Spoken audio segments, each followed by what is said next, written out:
What's up guys, it's your girl NEZZA. So a lot of you really enjoyed part 1 of this video, and obviously I didn't get to talk about everyone. So I've decided to do a part 2 to talk about a few more that I've had the honor of working with. Also really quick, before I get into this video, one, I apologize for how long I talked about the frickin' sun. Watching it back, I was like...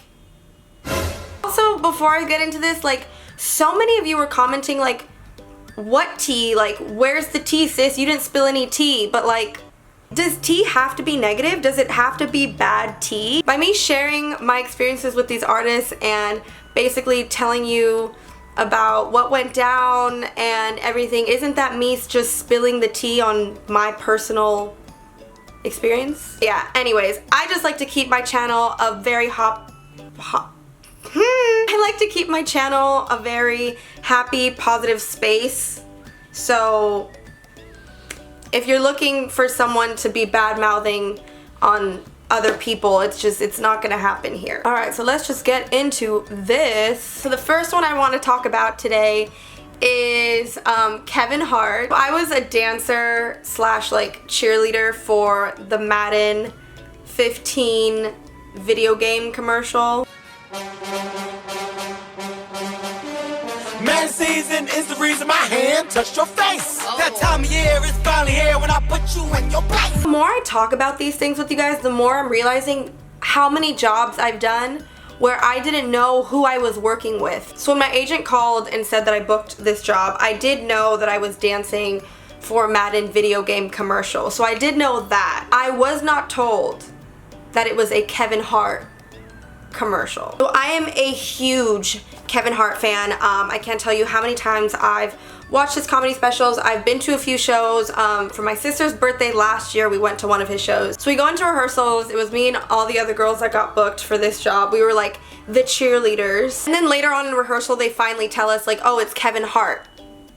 I lost my mind. I was like, there's no way. I think I had literally just maybe watched his comedy special on Netflix the night before, and I don't know, the universe works in really strange, crazy, beautiful ways, and this was one of those times where I was like, thank you. Working with Kevin was definitely one of the most memorable. He's just so funny, like even off camera. He is hilarious. I remember there's this point where we were kind of like on a break, they were setting up the camera, and he comes over to us, and then he does this whole bit, and he's like, I went to dance camp once, true story. And like just went on and had this, we had basically had our own like one-on-one comedy special with Kevin Hart. It was great. Next thing I want to talk to you guys about is a job that I've done a few years in a row. I didn't do it this year, but that is the Nickelodeon Kids' Choice Awards. This is definitely one of my favorite jobs that I've been able to do. I love kids, and I also obviously grew up on Nickelodeon, so doing the Kids' Choice Awards was always such a good time. I got to dance with Cena for the opening numbers, and I also got to dance with Nick Cannon for this like dance battle thing that we did against John Cena. Cena, him in action, and he don't want none of this. It's going down.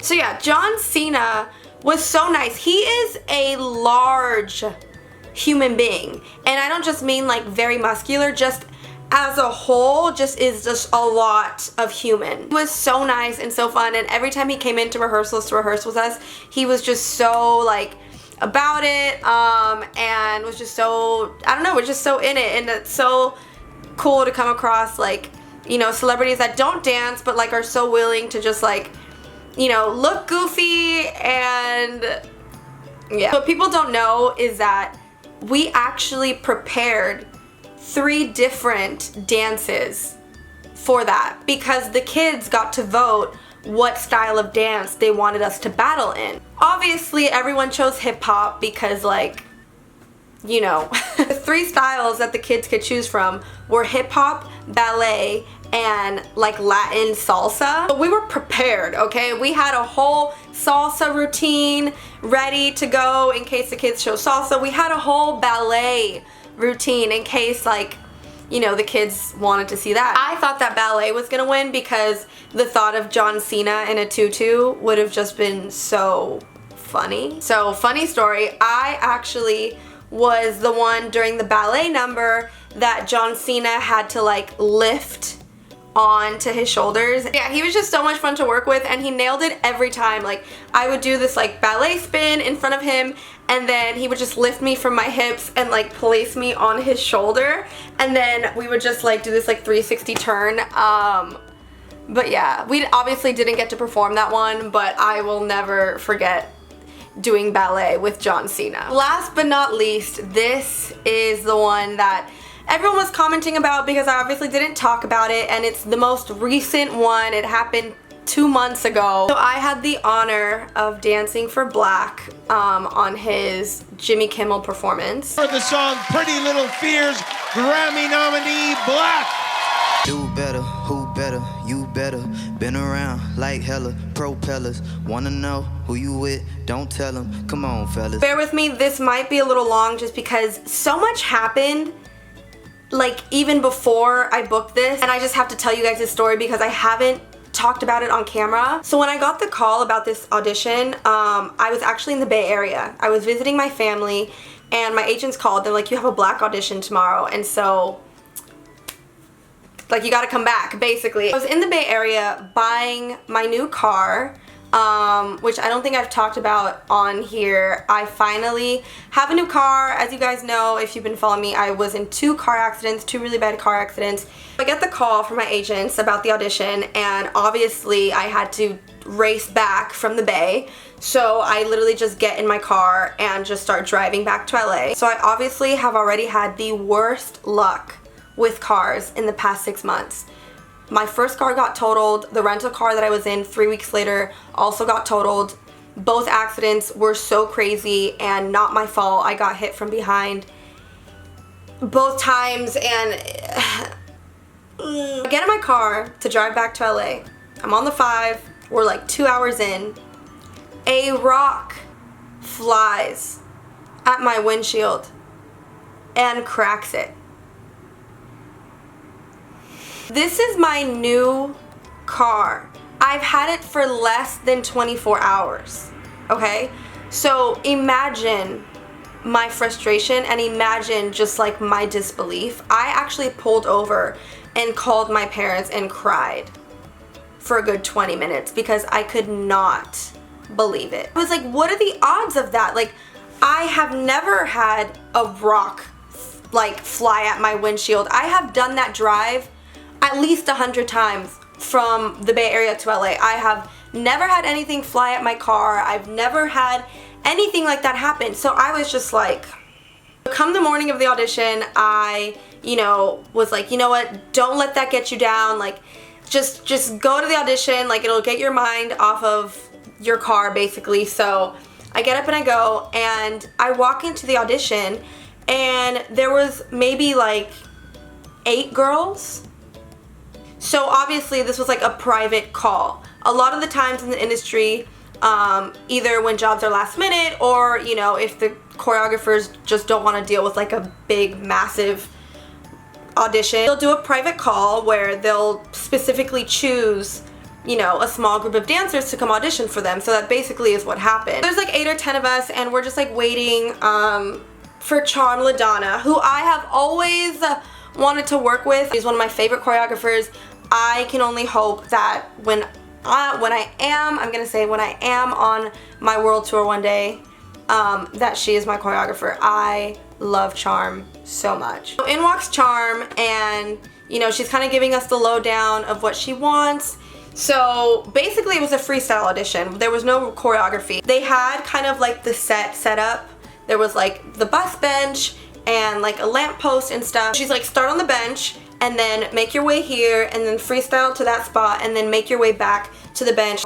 I go first, I freestyle on the bench, I go over there, come back, make my way back to the bench, and she's like, okay, next. And then it went one by one by one by one. And she like goes up to the side and she's like making her decision, and then she comes over and she's like, you stay, you stay, you stay, you stay, the rest of you, thank you so much, blah, blah, blah. yeah, and so half the dancers leave, and so in our heads, there was like, I think 4 of us. We're like, yeah, we booked it, because usually that's like the number of dancers you have on stage, like 4, because the artist is in the middle. At that point, we thought we had booked it. And then she's like, okay, one by one, one more time. And so we all look at each other and we're like, okay, what's going on? Because we didn't know how many dancers they were booking. They never tell you how many they're looking for. It could be 10, it could be 4, it could be 1, right? So none of us knew what was going on. We do it again, she gives us more direction, she makes some changes, and then she's like, okay, you can go, thank you so much. And then now there's only 3 of us. So at this point we're like, did 3 of us book it? Then we do it again. And then she lets one more girl go, and then there's 2 of us. So then me and the other girl are looking at each other like, yeah, we booked this, like it's the 2 of us with Black, like this is gonna be so dope. And they're like, hold on, we're like waiting for Black. We're just waiting to see like his decision or whatever. So they have us sit in this other room, and we're just waiting there for them to make their decision.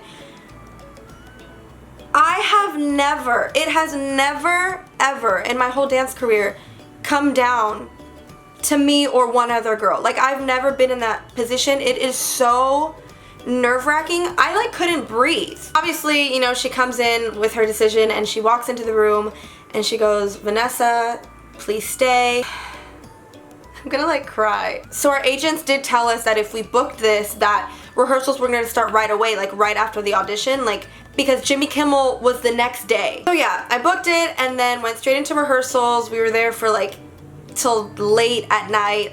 You know, Black came in with his daughter, who is the cutest little thing ever. And he is such, you can just tell from the way that he is with her, he is such a great dad, and it was so cute to witness that. But yeah, all of rehearsal, we basically just like tried to get comfortable with each other, obviously, because it's a very close performance. And he was great. Like, there was times where he would just like come over and like sit with me and like be back to back, and we would just like bond that way. And yeah, it was great. It's also crazy is that Pretty Little Fears is actually my favorite song on the album, so I knew all the words. Because Charm was like, oh, just so you know, you have to like rap with him on this part, and I was like, no problem. So yeah, that was my experience with Black. He's just so great, so driven, and so effing talented, and it was an honor, and I can only wish and hope that we can make music together one day. So yeah, that's that. One eternity later. So I messed up. Basically filmed this whole video and then laid down to take a nap, to then realize that I missed a whole person that I was gonna talk about. The last one that I want to talk about, especially with the Jonas Bros being back, is Nick Jonas. So I had the pleasure of working with Nick in the Find You music video. So yeah, this one was interesting because I booked this music video as one of his like featured girls, but ended up like dancing. So my scene with Nick got taken out of the video, but what went down basically was we were on the beach and they had like this whole like, I don't know, like bonfire Coachella-esque party vibe. And the director points to me and is like, can you come lay on top of him? Keep in mind, just like probably everyone else, I've had a crush on Nick since I was 13 years old. I walk over and like lay on top of him. I have like my head on his chest and we're like cuddling on this blanket.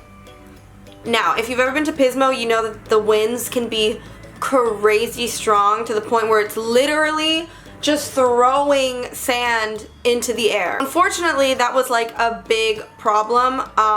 The winds were so strong that there was just like sand kept getting thrown into our eyes, and it was just like this whole thing. Me and Nick are obviously trying to like stay in character as like all this sand is like blowing into our face. But he was such a sweetheart. After every take he'd be like, are you okay? And let me tell you, Nick Jonas looking into your eyes and saying, are you okay? The 13-year-old in me was screaming. Yeah, overall it was a great experience. Nick was great. Emil, the director, is amazing. And yeah, that's that. That is officially the end of this video. Thank you guys so much for watching. Make sure you give it a thumbs up if you enjoyed it. Comment down below any other questions you guys have for me. Don't forget to follow me on Instagram at BabyNEZZA. I post a lot of cool things on there. So don't forget to hit that subscribe button, join the family, and I love ya. We're doing great, and I will see you guys next time. Bye.